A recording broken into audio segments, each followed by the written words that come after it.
बहुत अच्छा बोला।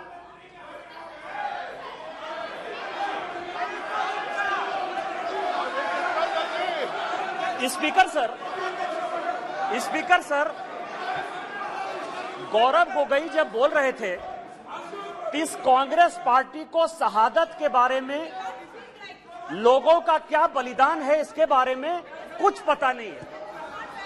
इन्होंने मणिपुर की बात की और पूरे देश को नहीं, पूरे संसद को जो है इन्होंने चैलेंज किया कि आप लोग में से बहुत लोग मणिपुर नहीं गए होंगे, मणिपुर नहीं देखा है आपने। मैं मणिपुर के इतिहास का भुक्तभोगी हूं। मेरे मामा एनके तिवारी 73 में अपनी पैर जो है वो गंवा चुके मणिपुर में, और 1989-90 में मणिपुर में उनके ऊपर अटैक हुआ। सीआरपीएफ के वो डीआईजी हुआ करते थे। और जो जगमोहन जी ने अपनी किताब लिखी है माई फ्रोजन टर्बुलेंस इन कश्मीर, उसमें उन्होंने 10 बार जिक्र किया है कि यदि एनके तिवारी जैसे अफसर नहीं होते तो शायद कश्मीर नहीं बचा पाते।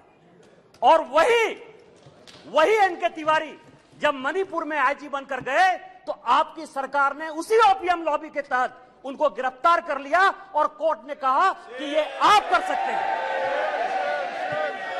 आप राष्ट्रवाद की बात करते हो, आप मणिपुर की बात करते हो। आपने अभी कहा कि असम में समझौता हुआ, आप तो असम के हैं, सांसद हैं। क्या 83 के चुनाव में कितने % लोगों ने असम में वोट दिया था? कितने लोग मारे गए थे? और जब आपने all India Assam students union के साथ समझौता किया तो उस समझौते का एक पार्ट था कि ये सरकार जो है हटाई जाएगी, आपकी सरकार खत्म की जाएगी। क्या वो समझौते का पार्ट नहीं था? मैं तो माननीय गृह मंत्री जी को कहूंगा कि वो समझौते का जो पूरा प्रारूप है इस सदन के अंदर जब अपना जवाब दें तो शायद वो जवाब देंगे। मिजोरम में आपने 7% वोट के आधार पर, केवल 7% वोट के आधार पर, केवल 7% पूरे देश को जानने के लिए है, लालथन हावला की सरकार बना दी थी। और इसीलिए जब लाल डेंगा के साथ सरकार बनाई आपने, जब उनके साथ समझौता किया तो 7% के साथ आप उसको डेमोक्रेसी चलाने देते। इतिहास में जाइए, इतिहास में झांकिए, अलग अलग तरह की बातें करते हैं। कल राहुल जी आए, ऐसा हंगामा हुआ, पूरी दुनिया आ गई। राहुल जी गए ही कब थे? हम लोग भी यहां सारे सांसद बैठे हैं और उनको जानकारी होनी चाहिए कि हम जो है बजट सेशन में यहां आए थे, मार्च अप्रैल में यहां आए थे ना। राहुल जी थे बजट सेशन में कि नहीं थे ना? इसके बाद हम लोग मानसून सेशन में आए, राहुल जी हैं कि नहीं मानसून सेशन में? राहुल जी गए कहां थे, कहां गए थे, किस तरह की चर्चा है? और दूसरी बात यह है कि जिस सुप्रीम कोर्ट के जजमेंट के आधार पर आए हैं उसने अभी जजमेंट नहीं दिया है, अभी स्टे ऑर्डर दिया है। और तो भी उन्होंने कहा है, लोग कहते हैं प्रधानमंत्री मौन है, प्रधानमंत्री माफी नहीं मांगते, प्रधानमंत्री चीजें नहीं बोलते। मैं ये कह रहा हूं कि ये क्या नहीं कर रहे हैं, या अभी भी कह रहे हैं, दो चीजें कह रहे हैं। मैं माफी नहीं मांगूंगा। क्यों माफी मांगे भाई? मोदी तो बहुत छोटा जात है, नीच जात है, ओबीसी है, ओबीसी से क्यों माफी मांगेंगे? बड़े आदमी हैं। और दूसरी बात यह है कि सावरकर नहीं हूं मैं, सावरकर नहीं हूं मैं। आप सावरकर हो भी नहीं सकते, कभी जिंदगी भी नहीं हो सकते। 28 साल उस आदमी ने जेल में गुजारा है, आप अपनी तुलना सावरकर से करते हैं? कभी सावरकर नहीं हो सकते।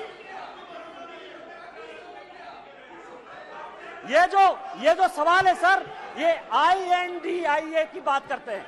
मुझे तो, मैं सोनिया जी का बहुत सम्मान करता हूं, और ये जो INDIA बना है सर, ये INDIA, यहां जितने लोग सांसद बैठे हैं ना, उनको रैंडम यदि आप पूछ लीजिए अपोजिशन वाले से कि INDIA का क्या फुल फॉर्म है, शायद कुछ ही लोग होंगे जो बता पाएंगे। और ये इंडिया बात कर रहे हैं सर। मैं तो इस मणिपुर का जो है शुक्रगुजार हूं, मणिपुर का शुक्रगुजार हूं, जिसको अभी आपने डांटा सर, दानिश अली को, जिसको आपने डांटा।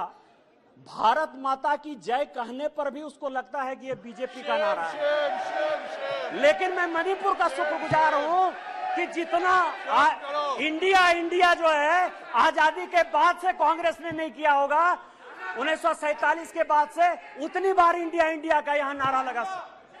मैं आपका शुक्रगुजार हूं।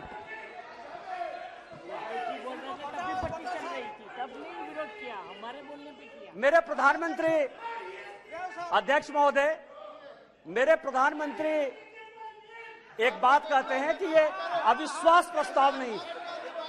प्रधानमंत्री जी कहते हैं कि ये अविश्वास प्रस्ताव नहीं है, ये अपोजिशन में विश्वास प्रस्ताव है कि कौन अपोजिशन में कौन किसके साथ है। जब माननीय प्रधानमंत्री जी ने यह कहा तो मैंने सोचना शुरू किया सर कि प्रधानमंत्री जी ये बात क्यों कह रहे हैं, हमारे खिलाफ अविश्वास प्रस्ताव है, लेकिन वो कह रहे हैं कि ये अपोजिशन वाले अपने विश्वास प्रस्ताव की बात कर रहे हैं और उसमें वो देखना चाहते हैं कि कौन दल सचमुच उनके साथ है। तो मैं तह पर गया सर कि अविश्वास प्रस्ताव पर कौन कौन पार्टी हमारे खिलाफ है।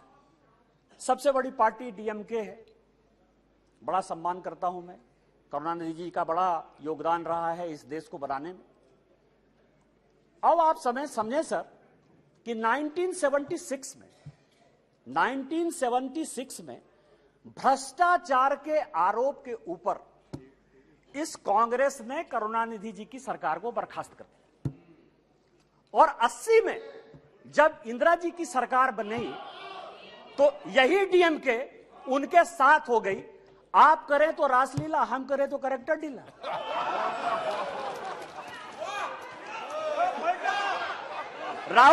राजीव गांधी का मर्डर हुआ सर, राजीव गांधी का मर्डर हुआ, 2 कमीशन बना, वर्मा कमीशन बना और जैन कमीशन बना, और जैन कमीशन ने कहा कि लिट्टे को सहयोग करुणानिधि जी की पार्टी डीएमके देती थी।